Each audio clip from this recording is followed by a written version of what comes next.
ఓం గణేష శారదా గురుభ్యో నమః. నేటి పంచాంగం శీర్షికలో 2026 సంవత్సరం ఫిబ్రవరి నెల 12వ తారీఖు గురువారం అండి. సంప్రదాయంలో చెప్పినట్లయితే స్వస్తి స్త్రీ చాంద్రమాన విశ్వాసన సంవత్సరము, ఉత్తరాయణము, శిశిర ఋతువు, మాఘమాసంలో కృష్ణపక్షంలో దశమి పగలు 11:49 వరకు, జ్యేష్ఠ నక్షత్రం పగలు 1:29 వరకు, తర్వాత మూలా నక్షత్రం వస్తుంది. రాత్రి వర్జం 10:16 నుంచి 12:02 వరకు, రాత్రి వర్జం, పగలు వర్జం లేదు.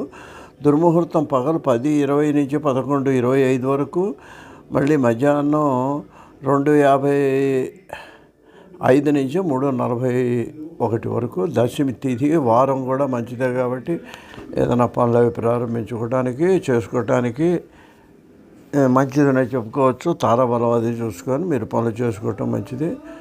ఇది దత్తాత్రేయుడికి ప్రీతికరమైనటువంటి రోజు. అదేవిధంగా సాయిబాబాకు కూడా ప్రీతికరమైనటువంటి రోజు అండి.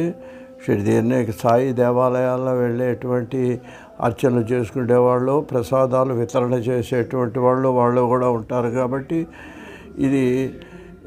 ఈ గురువారాన్ని వాళ్ళు చాలా సాయి దేవాలయాల్లో దర్శనం చేసుకోవడానికి సాయి భక్తులు పెడుతూ ఉంటారు.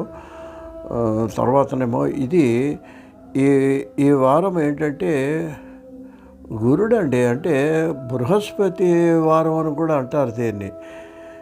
బృహస్పతి ఎవరు? దేవగురువు. ఆయనేమో ప్రత్యేకంగా ఎంతో తెలివిగలవాడు. దేవతలందరికీ కూడా ఆయన అవతల రాక్షస గురు శుక్రాచార్యుడైతే, ఈయన బృహస్పతి. ఆ పక్కదే ఇవాళ గురువారం అయితే రేపు శుక్రవారం అండి. వీళ్ళిద్దరి పేర్లతో బృహస్పతి, శుక్రుడు. ఒకళ్ళేమో దేవగురువు, ఒకళ్ళు రాక్షస గురువు. ఇద్దరూ ప్రజ్ఞావంతులైనటువంటి వాళ్ళే. అటువంటి పరిస్థితిలో ఏంటంటే ఈ గురువు వారం ఇవాళ అన్ని విధాలా కూడా ఆ గురుగ్రహం యొక్క పూజ చేసుకోవటం వల్ల నవగ్రహాల్లో దానివల్ల ఏంటంటే మనకు మంచి విద్యాబుద్ధులు బాగా వస్తాయి, తెలివితేటలు పెరుగుతాయి. గురుదశ కూడా అంతేనండి జాతకంలో ఉన్నట్లయితే.